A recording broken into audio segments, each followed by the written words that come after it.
जय जिनेन्द्र। जीवमजीवं दवं जिणवरवसहेण जीर्णनिदिष्टं देवीन्दविन्दवन्दं वन्दे तं सर्वदा शिरसा। पंच परमेष्ठी भगवान की जय। पिछली पाठशाला में काल द्रव्य अस्थिकाय नहीं है, अन्य 5 द्रव्य अस्थिकाय हैं, इसकी चर्चा आपने सुनी थी। आज जो गाथा पढ़ाई जाएगी उसमें ये बताएंगी अस्थिकाय क्या है और काल द्रव्य अस्थिकाय क्यों नहीं है, इसके बारे में बताया जाएगा। देखिए सामने गाथा लिखी हुई है, इसको आप ज़रूर बोलिएगा, क्योंकि प्राकृत को बोलेंगे ना तब बोलने का अभ्यास बनेगा। संति जदो तेणे दे, संति जदो तेणे दे, अतिथि भणन्ति जिणुवराजम्मा, अतिथि भणन्ति जिणवराजम्मा, अतिथि भणन्ति जिणुवराजम्मा, अतिथि भणन्ति जिणवराजम्मा, काया इव बहुदेशा, काया इव बहुदेशा, तम्हा कायाय इत्थिकायाय,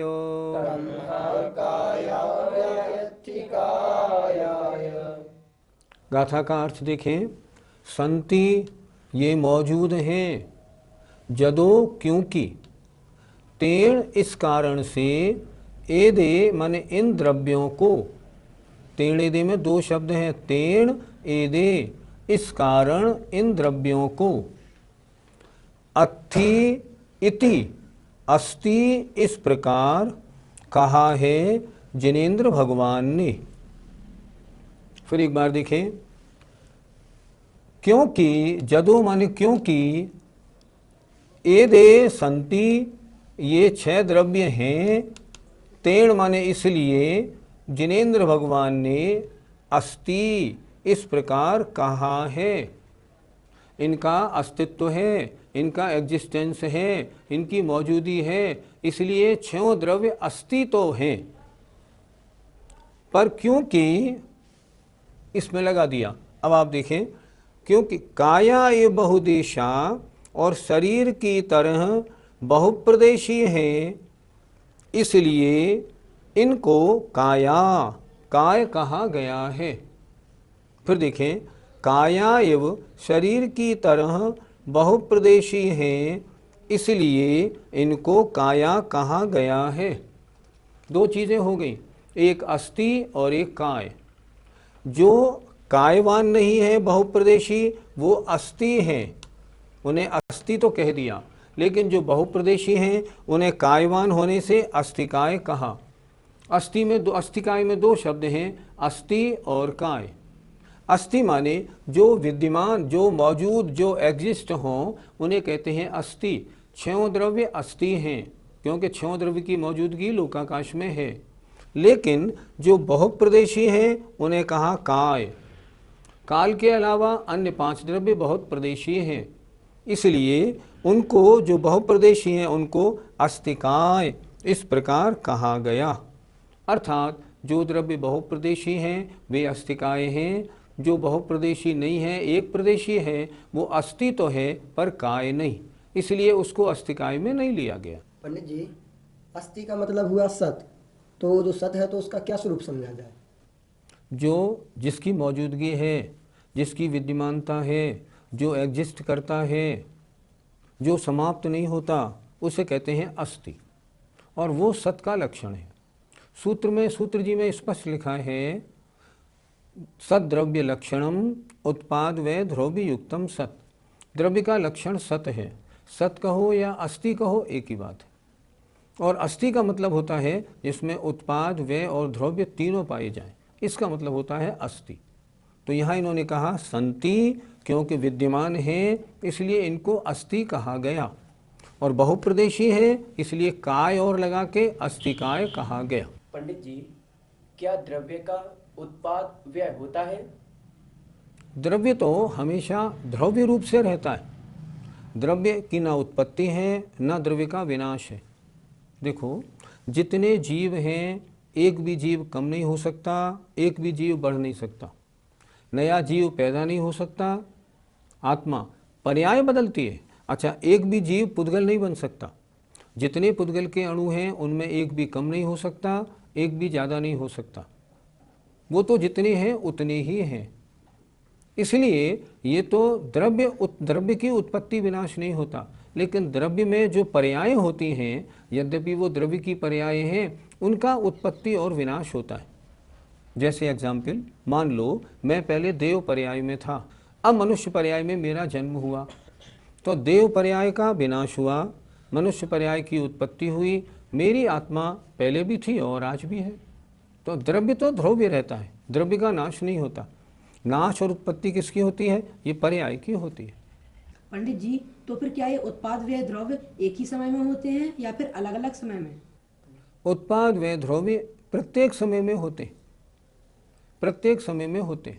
प्रत्येक समय में नई नई पर्याय उत्पत्ति होती हैं, पुरानी पर्याय का नाश होता है, द्रव्य की मौजूदगी दोनों में रहती है। पहली पर्याय में भी द्रव्य था, अगली पर्याय में भी द्रव्य एग्जिस्ट करता है।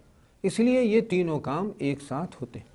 अगर पहले आपने नाश कर दिया और उत्पाद नहीं किया तो द्रव्य की पर्याय क्या रही?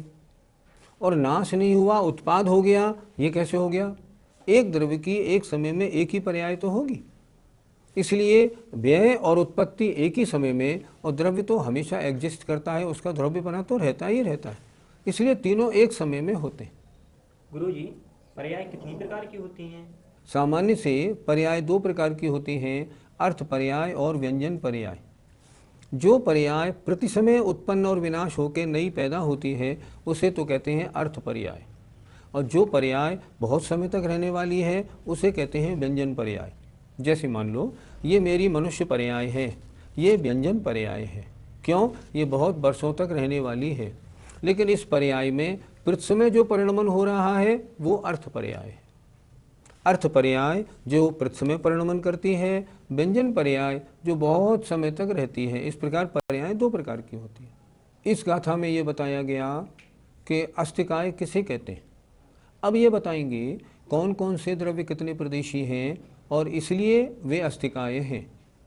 आइए, होन्ते असंख्या जीवे, होन्ते असंख्या जीवे, धम्मा धम्मे अनंत आयासे, धम्मा धम्मे अनंत आयासे, मुत्तेति विह पदेशा, मुत्तेति विह पदेशा, कालस्य गुणतेन शोकाओ, कालस्य गुणतेन शोकाओ। होन्ति होते हैं, असंख्या असंख्यात प्रदेश, जीवे जीव द्रव्य में, जीव द्रव्य में जीव द्रव्य असंख्यात प्रदेश वाला होता है। और असंख्यात किस में होते हैं? धम्म धर्म द्रव्य में, अधम्मे और अधर्म द्रव्य में।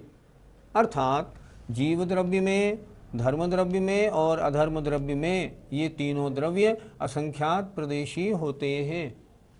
अनंत आयासे, आकाश में अनंत प्रदेश हैं। मुत्ते मूर्तिक जो द्रव्य है अर्थात पुद्गल, मुत्ते माने पुद्गल द्रव्य में तिविह तीनों प्रकार के प्रदेश होते हैं, संख्यात, असंख्यात और अनंत। कालस्य एगो, काल द्रव्य का एक प्रदेश होता है। तेण इसलिए, सो माने वह काल द्रव्य कायवान अस्तिकाय न नहीं है। इसमें दो बातें बताई हैं। पहली बात तो ये कौन सा द्रव्य कितने प्रदेशी है, दूसरी बात काल द्रव्य को अस्तिकाय क्यों नहीं कहा। पंडित जी, जीव द्रव्य, धर्म द्रव्य, अधर्म द्रव्य, इनके प्रदेश आपने असंख्यात बतलाए, तो क्या ये असंख्यात, क्या इनके समान समान असंख्यात होते हैं कि किसी के कम बड़ भी होते हैं? जितने प्रदेश लोकाकाश के हैं उतने प्रदेश धर्म द्रव्य के, उतने अधर्म द्रव्य के, उतने जीव द्रव्य के। मान लो यद्यपि असंख्यात हैं, उनकी हम काउंटिंग लिख नहीं सकते। मान लो हमने काउंटिंग लिखी 10,20,517 517 एंड में आया। इतने प्रदेश लोकाकाश के हैं, तो 517 वाली संख्या इतने ही प्रदेश धर्मद्रव्य के, 517 ही अधर्म द्रव्य के, 517 ही प्रत्येक जीव द्रव्य के। किसी के 16 नहीं, किसी के 18 नहीं। इसीलिए तो धर्मद्रव्य लोकाकाश पूरे लोकाकाश में व्याप्त है, अधर्म द्रव्य पूरे लोकाकाश में व्याप्त है। और जब जीव द्रव्य, जब लोक पूर्ण समुद्घात केवली भगवान के होता है, तो लोक का एक प्रदेश भी नहीं छोड़ता, पूरे लोक में व्याप्त हो जाता है। लोक से बाहर निकल जाए सो भी नहीं, क्योंकि उतने ही प्रदेश है, इससे ज़्यादा नहीं। इसलिए धर्म द्रव्य, अधर्म द्रव्य और जीव द्रव्य की यद्यपि असंख्यात असंख्यात प्रदेश कहे, पर काउंटिंग तीनों की बिल्कुल बराबर, न किसी की एक कम न किसी की एक ज़्यादा।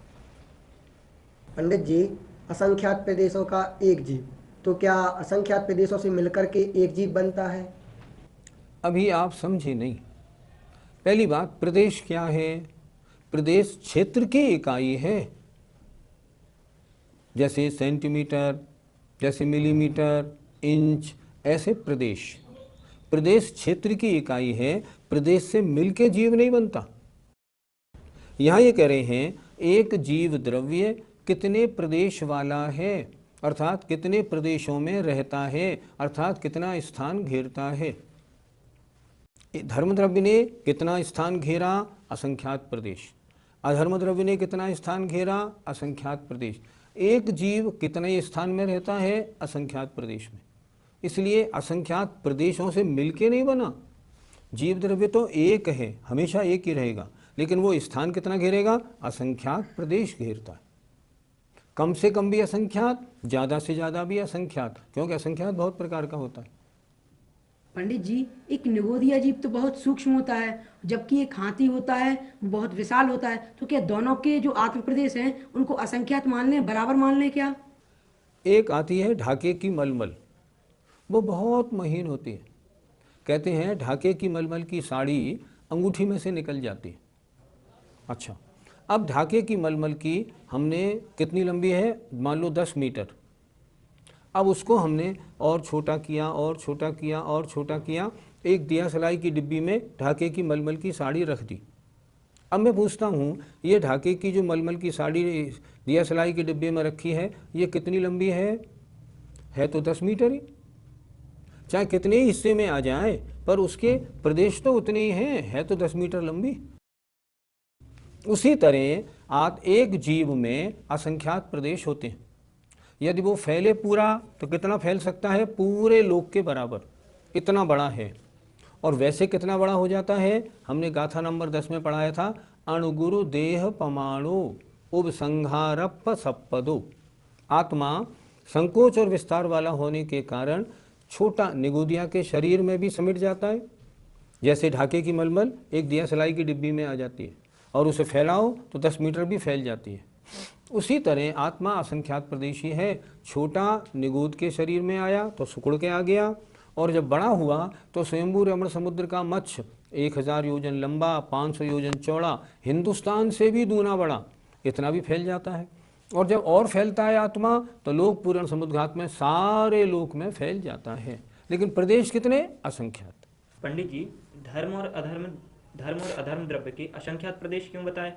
धर्म द्रव्य कितना बड़ा है? लोकाकाश के बराबर। अधर्म द्रव्य कितना बड़ा है? लोकाकाश के बराबर। लोकाकाश के प्रदेश कितने? असंख्यात। तो धर्म द्रव्य के असंख्यात, अधर्म द्रव्य के असंख्यात, इसमें क्या आपत्ति है? उनका विस्तार, उनका वो है ही इतने बड़े, इसलिए उनको असंख्यात प्रदेश ही कहा गया। पंडित जी, आकाश के हम अनंत प्रदेशों से क्या समझें? अर्थात आकाश कितना बड़ा है उसका कोई एंड नहीं, तो उसके प्रदेश कितने? अनंत। जिसकी बॉर्डर लाइन नहीं, जिसकी सीमा नहीं, उसके प्रदेश कितने? अनंत। देखो, धर्म द्रव्य, अधर्म द्रव्य, जीव धर्म, इनकी तो बॉर्डर लाइन है, लोकाकाश प्रमाण, तो असंख्यात। आकाश तो अनंत है, इसलिए आकाश के प्रदेश अनंत प्रदेश। लेकिन कोई पूछे लोकाकाश के प्रदेश? असंख्यात। आपने अभी पुद्गल द्रव्य के 3 प्रकार क्यों बताए? प्रदेश इसलिए बताए, अणु में तो एक प्रदेश, खैर उसकी यहाँ काउंटिंग नहीं की अपन ने, क्योंकि यहाँ काय की बात है। अच्छा, अब 2 अणु मिले और एक स्कंद बना 2 प्रदेशी, 3 अणु मिले 3 प्रदेशी, 100 अणु मिले 100 प्रदेशी, संख्यात अणु मिले और स्कंद बनाया तो वो कितने प्रदेशी? संख्यात प्रदेशी। यहाँ मुत्ते तिविह पदेशा, मूर्तिक माने पुद्गल के 3 प्रकार के प्रदेश, संख्यात, असंख्यात, अनंत। अच्छा, असंख्यात अणु मिले और एक स्कंद बना, असंख्यात प्रदेशी। अनंत अणु मिलकर एक स्कंद बना तो अनंत प्रदेशी। और द्रव्यों में मिलना जुलना होता नहीं, उनके तो फिक्स कर दिए। पुद्गल में मिलना जुलना, टूटना बिछुड़ना होता है, तो इनके प्रदेश कितने? किसी स्कंद के संख्यात, किसी के असंख्यात, किसी के अनंत। और परमाणु का एक प्रदेश, उसकी चर्चा यहाँ यूँ नहीं करनी क्योंकि यहाँ अस्थिकाय की चर्चा है बहुप्रदेशी की। बहुप्रदेशी में कम से कम 2 प्रदेश तो होने ही चाहिए, इस कारण।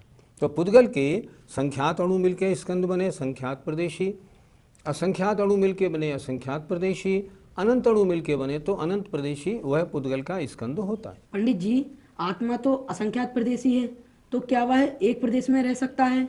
क्योंकि निगोदिया जीव तो बहुत सूक्ष्म होता है। आपका प्रश्न बहुत ठीक है। कोई भी निगोदिया जीव कितना ही छोटा क्यों नहीं हो, सबसे छोटी अवगाहना वाला सूक्ष्म निगोदिया जीव हो, वह भी असंख्यात प्रदेशों में ही रहता है। आत्मा कोई भी शरीर धारण कर ले, कितना ही छोटा शरीर धारण करे, लेकिन फिर भी असंख्यात से कम प्रदेशों में रहता ही नहीं। असंख्यात प्रदेश वाला भी है और असंख्यात प्रदेश से कम में रहता भी नहीं है, दोनों बात। देखो, पुद्गल के हमने 100 अणु जोड़ के स्कंद बनाया, ये कितने प्रदेशी? 100 प्रदेशी। कितने प्रदेशों में रह सकता है? एक प्रदेश में, क्योंकि एक प्रदेश में अनंत अणु वाला स्कंद भी रह सकता है। वो एक में एक समा जाएगा और सूक्ष्म और बन जाएगा। लेकिन आत्मा कितनी छोटी हो, निगोदिया के सबसे सूक्ष्म निगोदिया लब्ध पर्याप्त कुछ भी रख लो, सब में छोटा शरीर, फिर भी रहेगा कितने प्रदेशों में? असंख्यात प्रदेशों में। असंख्यात प्रदेश वाला है और असंख्यात प्रदेशों में ही रहेगा। लेकिन एक बात ज़रूर है, निगोदिया का असंख्यात प्रदेश छोटा, मक्खी के असंख्यात प्रदेश उससे ज़्यादा, चिड़िया के उससे ज़्यादा, हाथी के उससे ज़्यादा, स्वयंभू रमण के मच्छ के उससे भी ज़्यादा, और केवली समुद्घात लोक पूरण में लोक के बराबर। सारी आत्माएं हैं समान प्रदेशी, पर अलग अलग प्रदेशों में रहने वाली हैं। जितना बड़ा शरीर उतने प्रदेशों में रहना होता है। गुरुजी, आत्मा के जो असंख्य प्रदेश हैं, असंख्यात प्रदेश पर एक निगोदिया जीव में कैसे समाते होंगे? आपका मतलब है असंख्यात छोटे से स्थान में कैसे आ जाते हैं? आ जाते हैं। तत्वार सूत्र में एक सूत्र आपने पढ़ा होगा, प्रदेश संहार विसर्पाभ्याम प्रदीपवत। इस सूत्र का जन्म इसी प्रश्न के उत्तर में हुआ। हमने बताया था पहले, एक दीपक लो, उस दीपक का प्रकाश पूरे कमरे में, अब उस दीपक को एक घड़े में रख दो, उसका प्रकाश एक घड़े में, अब उसको एक गिलास में रख दो, उसका प्रकाश एक गिलास में। ऐसा कैसे हो गया? संकोच और विस्तार स्वभाव वाला होने से। आत्मा छोटे से छोटा निगोदिया के शरीर में भी समा जाएगा, बड़े से बड़ा लोक पुराण में लोक प्रमाण भी हो जाएगा, पर हैं उतने ही प्रदेश। आपने क्या किया, किसी व्यक्ति को एक चेक दिया 10 लाख रुपए का, एक चेक दिया, ठीक। दूसरे ने क्या किया, 100 के नोटों की ढेर सारी गड्डियाँ दी 10 लाख रुपए की, ठीक। तीसरे ने क्या किया, सीमेंट के कट्टे में सिक्के भर भर के एक गाड़ी भर के भेजी 10 लाख रुपए की। हैं तो तीनों बराबर, चाहे 10 लाख का चेक लो, चाहे 10 लाख की गड्डियाँ लो, चाहे 10 लाख के सिक्के लो, हैं तो 10 लाख। उसी तरह आत्मा चाहे निगोदिया के शरीर में जाए, चाहे हाथी, चाहे स्वयंभू रमण का मच्छ, चाहे लोक पुराण समुद्घात, प्रदेश हमेशा असंख्यात। लेकिन इतना ज़रूर है, जब निगोद में जाएगा तो छोटा असंख्यात, मक्खी में बड़ा असंख्यात, हाथी में और बड़ा असंख्यात, मच्छ में और बड़ा असंख्यात, ऐसे माना जाएगा। पर असंख्यात से कम 1-2 प्रदेश में आत्मा कभी नहीं रहती। आज हमने 2 गाथाओं में क्या सीखा? हमने सीखा कि अस्थिकाय क्यों होते हैं, अस्थिकाय किन्हें कहते हैं, कालद्रव्य अस्थिकाय क्यों नहीं है। और दूसरी गाथा में हमने ये समझ लिया कि सब द्रव्यों के कितने कितने प्रदेश होते हैं। इस तरह जीव द्रव्य अस्थिकाय क्यों है, काल द्रव्य क्यों नहीं है, ये बात बिल्कुल स्पष्ट हो गई। हमें उम्मीद है आपके समझ में आया होगा। समय आपका पूरा हो गया है, इसलिए जय जिनेंद्र।